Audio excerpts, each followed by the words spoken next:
ٹہنی پکڑ کے لٹک گیا کہ بولے شیر سے بھی بچ جاؤں گا، اژدہے سے بھی بچ جاؤں گا۔ اللہ اکبر۔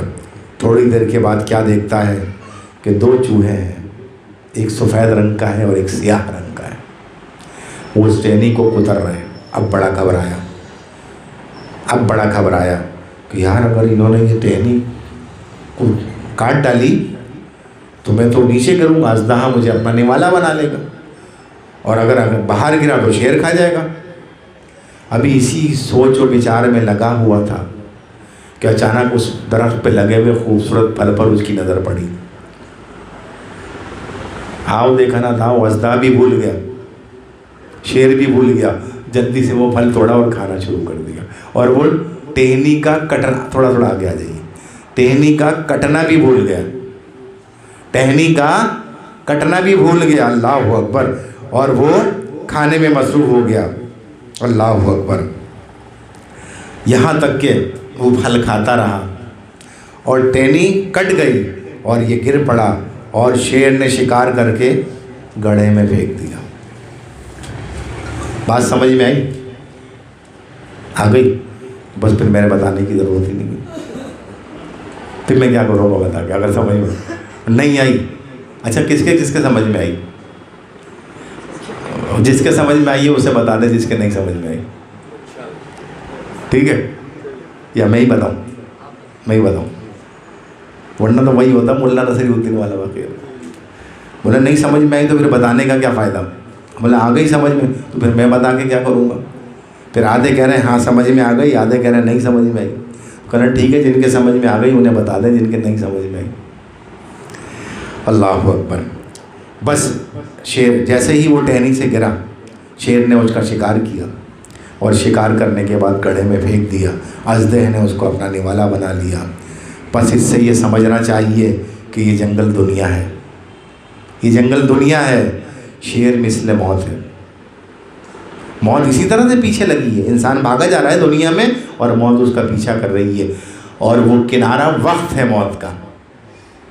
اب اس پر پہنچ تو گیا لیکن ابھی تھوڑے لمحے باقی ہیں، تو شاخ پکڑ کے لٹک گیا، جھول رہا ہے۔ ایسا ہوتا ہے نا، دیکھا ہے نا آپ نے لوگوں کو، وہ جھول رہا ہے اس میں۔ اب جیسے ہی وہ شاخ کٹے گی کام تمام ہو جائے گا۔ مثل موت کے ہے، انسان اس سے بھاگتا پھرتا ہے اور حالانکہ وہ ہر دم ساتھ ہے موت۔ اللہ اکبر۔ کسی طرح اس سے چارہ نہیں، اور گڑھا قبر ہے۔ اژدہا دوزخ کی آگ ہے۔ اژدہے کے منہ سے آگ نکلتی نا، نکلتی اژدہے کے منہ سے آگ۔ درخت کی ٹہنی کیا ہے؟ اس کی عمر ہے جس پر وہ لٹک رہا ہے۔ درخت کی ٹہنی اس کی عمر ہے جس پر وہ لٹک رہا ہے، اور یہ سیاہ اور سفید چوہا دن اور رات ہیں جو روزانہ گزرتے چلے جا رہے ہیں۔ ہر آنے والا دن انسان کو اس دنیا سے دور اور اس کی خبر سے قریب کر رہا ہے۔ تو کامیاب شخص وہ ہے جس نے اس دنیا میں رہتے ہوئے اپنے رب کی پہچان حاصل کر لی اور اس دنیا سے کامیابی کے ساتھ رخصت ہو گیا۔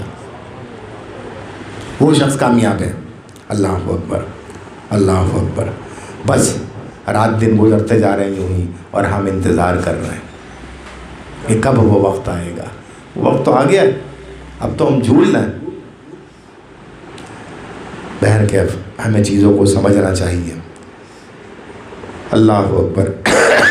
اچھا جو وہ پھل کھا رہا تھا وہ کیا ہے؟ وہ بھی تو پتہ ہونا چاہیے نا۔ دنیا کی محبت ہے وہ، اس محبت میں وہ اپنی موت کو بھولا، وہ اپنی قبر کو بھولا، وہ جہنم کو بھولا، وہ اپنی زندگی کی ڈور کٹنے کو بھولا، اتنا محو ہو گیا وہ اس میں۔ تو وہ دنیا کی محبت ہے۔ اللہ اکبر، اللہ اکبر۔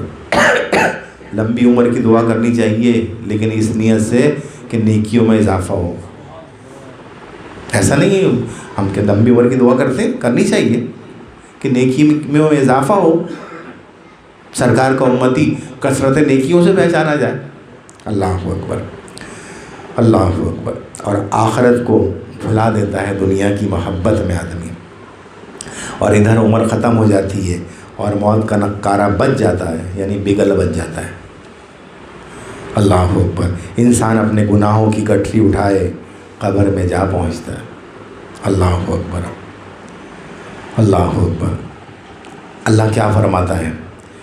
الا ان الدنیا ملونہ وملون ما فیہا الا ذکر اللہ وما والہ وعالم او متعلم۔ خبردار، دنیا لعنت کی گئی ہے اور سب چیزیں دنیا کی ملون ہیں۔ ملون کسے کہتے ہیں؟ ہم ملون کہتے تھے نا، ارے مولن سے ملون لعنت کیا ہوا، جس پر لعنت کی جائے اسے ملون کہتے ہیں، لعنت کیا ہوا۔ اللہ اکبر۔ مگر ذکر خدا اور جسے اللہ دوست رکھے اور عالم اور علم سیکھنے والا، اللہ اکبر، دنیا ناپائیدار ہے اور دنیا بے وفا ہے۔ اعلیٰ حضرت کے شعر پہ ختم کر دوں گا، اور آئندہ بھی انشاءاللہ اس دنیا پر ہی بیان کروں گا زندگی بخیر، اور کوشش کروں گا وہ 9 آیتیں بیان کروں جو قرآن میں فرمائی، جس سے انسان اس کے بعد، موت کے بعد پناہ مانگتا ہے، کہتا ہے یا لیتنی کنت ترابا، اے کاش میں مٹی کر دیا جاتا۔ جب نامہ اعمال پیش کرنے کی باری آئے گی انشاءاللہ وہ 9 آیتیں یاد رہیں مجھے بس، تو انشاءاللہ وہ میں بیان کروں گا کہ وہ کہے گا اے کاش میں ان لوگوں سے دوستی نہ کرتا، یہ میرے دوست نہ ہوتے۔ آج یہودیوں کو اپنا بھائی کہہ رہے ہیں لوگ، سمجھ میں نہیں آتا، عقل سے پیدل ہیں۔ وہ قرآن کی 9 واضح آیتیں ہیں، لیکن ان کا کیا تعلق قرآن سے؟ تو اعلیٰ حضرت کا شعر ہے، شہد دکھائے زہر پلائے، شہد دکھائے زہر پلائے، قاتل ڈائن شوہر کش، کس مردار پہ تو للچائے، یہ دنیا دیکھی بھالی ہے۔ سمجھ گئے؟ وما علینا الا البلاغ المبین۔ اللہ تعالیٰ ہمیں سمجھنے اور سمجھ کر عمل کرنے کی توفیق خیر عطا فرمائے۔